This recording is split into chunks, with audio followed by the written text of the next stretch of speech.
For centuries, the green hills of Britain had experienced an immense transformation. The introduction of Anglo-Saxon society and their ultimate embrace of Christianity had finally materialized into seemingly stable kingdoms with deep, mutually religious attitudes. But this newfound stability was about to be shattered. A relentless force, born from the harsh northern seas, set its sights on the island, threatening not just its wealth, but its very survival. Hello, and welcome to Impactful Moments, where we explore some of the most, you guessed it, impactful moments in human history. If history is your thing, or you simply enjoy learning new topics, please consider liking and subscribing to our channel. Your support helps us to continue creating captivating, impactful historical content. In this video, we will discuss Alfred the Great's heroic stand, the defense that saved England. While this era provides us with a wealth of historical records, much of what we know is shaped by sources that carry their own inherent biases.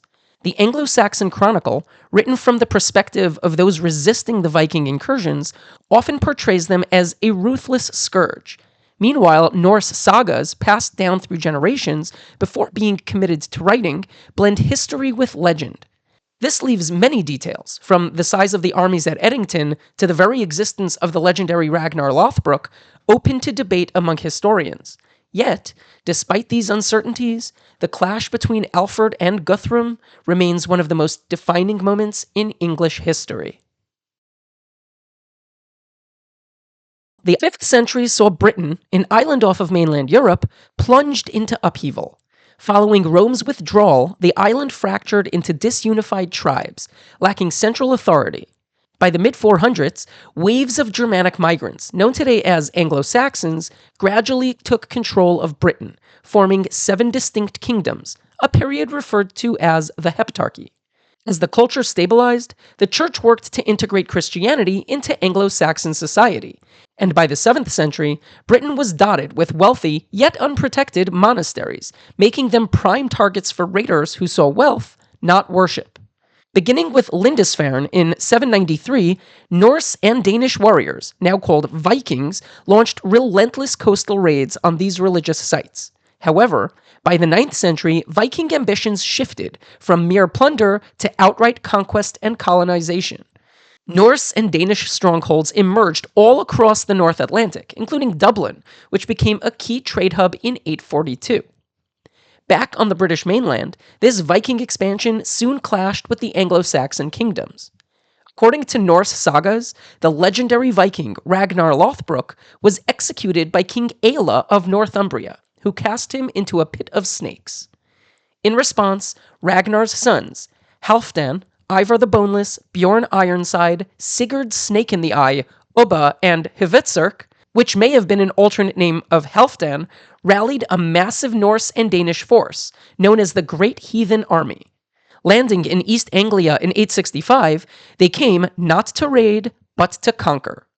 The East Anglian rulers opted to pay a Danegeld, or Viking tribute, rather than fight, and the Vikings turned toward Northumbria, which was preoccupied with a civil war. In 866, they captured Elfervik, modern-day York, and crushed a counterattack by the unified former rivals of Aelle and Osberht, executing Aelle in the process. While their vengeance was complete, the Vikings' conquest was just beginning. They pressed onward, toppling East Anglia in 869, killing its king, Edmund, and within 5 short years, the kingdoms of Northumbria, East Anglia, and much of Mercia had fallen under Viking control, their rulers either dead or reduced to puppets. The Vikings then turned west, targeting the last Anglo-Saxon stronghold of Wessex. Unlike its fallen neighbors, Wessex had, so far, managed to withstand the Viking onslaught, halting major incursions and remaining the strongest of the Anglo-Saxon kingdoms. Their resilience was no accident. Over time, Wessex had consolidated control over 3 of the original Heptarchy's kingdoms, absorbing Sussex and Kent while also exerting dominance over much of Mercia. Its king, Aethelred, had fought fiercely to repel Viking advances, with mixed military results at battles near Ashdown, Basing, and Merton, but his death in 871 left the kingdom in uncertain hands. The throne now passed to his younger brother, Alfred, an outcome few had anticipated. As the youngest of King Æthelwulf's 5 sons, Alfred was never groomed for kingship. His father had sent him to Rome as a child, where he was received by Pope Leo IV and exposed to the grandeur of the wider Christian world. But as fate would have it, one by one his older brothers died, thrusting him into this unexpected role, right at the kingdom's darkest hour. With the fate of Anglo-Saxon England resting on his shoulders, Alfred secured a temporary peace through tribute, buying Wessex time to prepare for the storm that was yet to come. During this lull, the Viking warlords retooled, receiving reinforcements from Scandinavia.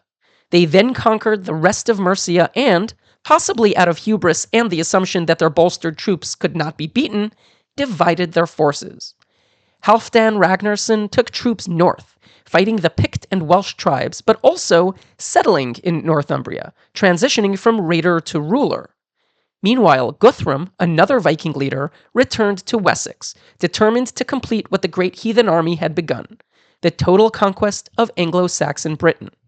In 875, Guthrum's forces launched a renewed offensive, seizing the fortified town of Wareham and later Exeter, where they established winter quarters deep in Alfred's territory.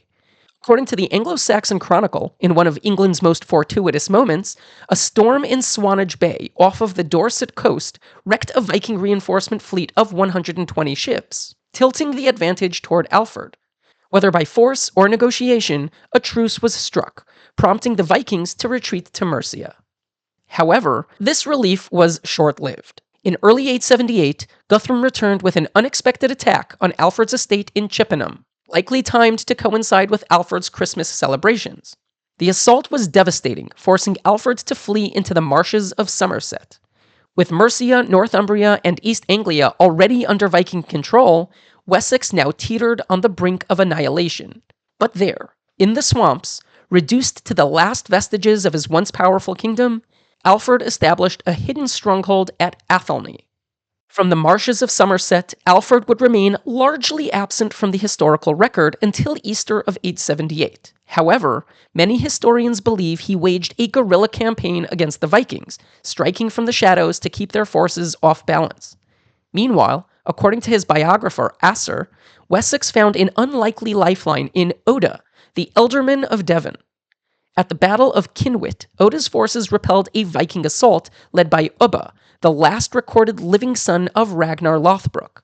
The battle not only claimed Ubba's life, but likely aided in Wessex's survival, forcing Guthrum to stretch his forces thin. Despite being in hiding, Alfred sent envoys across the region, summoning the Fyrds, or local militias, to rally to the cause. He chose Egbert's Stone as the meeting point, a symbolic location tied to Wessex's royal lineage. Days later, thousands of men had answered the call. With his forces assembled, Alfred marched toward Guthrum at Chippenham, prepared to reclaim his kingdom. The two armies met in what is believed to be Edington. After a grueling, hard-fought battle, Alfred's forces broke through the Viking lines, overwhelming Guthrum's army. The defeated Danes fled toward Chippenham, but many fell before reaching the safety of its defenses. Alfred then laid siege to the town, cutting off all supplies and escape routes. Starved and out of options, Guthrum had no choice but to sue for peace. The Treaty of Wedmore, agreed upon in the aftermath of Edington, marked a turning point in Viking and Anglo-Saxon relations. Unlike previous agreements in which Viking leaders accepted terms only to break them soon after, this time the peace endured. Alfred's leadership and resolve ensured that Guthrum not only withdrew from Wessex, but also embraced Christianity, with debated sincerity. Alfred personally stood as his godfather at his baptism in Aller, Somerset, as Guthrum took the name Aethelstan. Although Viking raids persisted after Edington, none posed a credible threat to the survival of Wessex. Alfred, recognizing the need for stronger defenses, implemented military reforms that reshaped the kingdom's resilience. He established a network of fortified towns, or boroughs, which served as strategic defensive strongholds and economic centers. Additionally, he introduced a more structured system of military conscription and naval protection, ensuring that Wessex could more capably repel further incursions. These measures significantly minimized Viking raids on Anglo-Saxon lands, and by the end of the 9th century, the once relentless Viking assaults had all but ceased. In the years that followed, Mercia was divided between the Danes and the Anglo-Saxons in the Treaty of Alfred and Guthrum. Creative name, I know. Finalized in around 886. The treaty established a formal boundary between Anglo-Saxon England and the newly legitimized Viking territories, which would eventually come to be known as the Danelaw. Until this point, no agreement had officially recognized Viking rule in England, but this treaty granted them legitimacy, creating a defined political landscape that would last until Eric the Bloodaxe was killed roughly 75 years later. However, this culture would still endure for far longer. While the treaty marked a division between the two peoples, it also fostered cultural exchange. Norse and Anglo-Saxon traditions intertwined, influencing language, governance, and trade. What had once been an era of unchecked Viking raids and instability now evolved into a more structured coexistence, shaped in large part by Alfred's ability to secure a lasting peace. Alfred's victory at Edington was impressive, but what makes his leadership all the more remarkable is the reality of the forces he commanded. Unlike the Vikings, who were battle-hardened and deeply experienced in warfare, the Anglo-Saxons were largely untrained fyrds, militias, ordinary men who supplied their own weapons and had little formal preparation for combat. And yet, through motivation and desperation, Alfred outmaneuvered one of the greatest Viking threats of the era. Through strategic defenses, clever diplomacy, and military innovation, he not only defeated Guthrum's forces, but reshaped the very way England defended itself. As noted, his reforms included the establishment of fortified boroughs and a more structured military system, ensuring that no Viking force would ever again pose an existential threat to Wessex. But Alfred's influence did not end with his reign. His military and administrative reforms laid the foundation for what came next. With a newfound sense of national identity and a stronger defensive system, England went on the offensive. Under Alfred's successors, including his grandson Aethelstan, the Anglo-Saxons reconquered the lands of the Danelaw and, for the first time, united all of Britain under a single rule. The dream of a unified English kingdom, one that seemed impossible during Alfred's darkest days, became reality within a few short generations. The title, the Great, is one reserved for only the most exceptional of rulers, leaders whose impacts transcended their own lifetimes to shape the course of history. In the long history of Britain, only one British king has ever been honored with this distinction, Alfred, and for good reason. His reign was not marked by conquest or expansion, but by survival against all odds.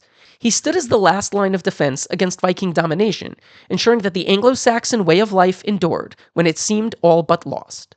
Had he failed, England itself might have ceased to exist, lost to the annals of Viking conquest. Without his leadership, England as we know it may never have come to be. I hope you enjoyed this video and found this period in history both informative and enlightening. Please feel free to share your thoughts in the comments below, and I hope you can join us for another video. Thanks for watching.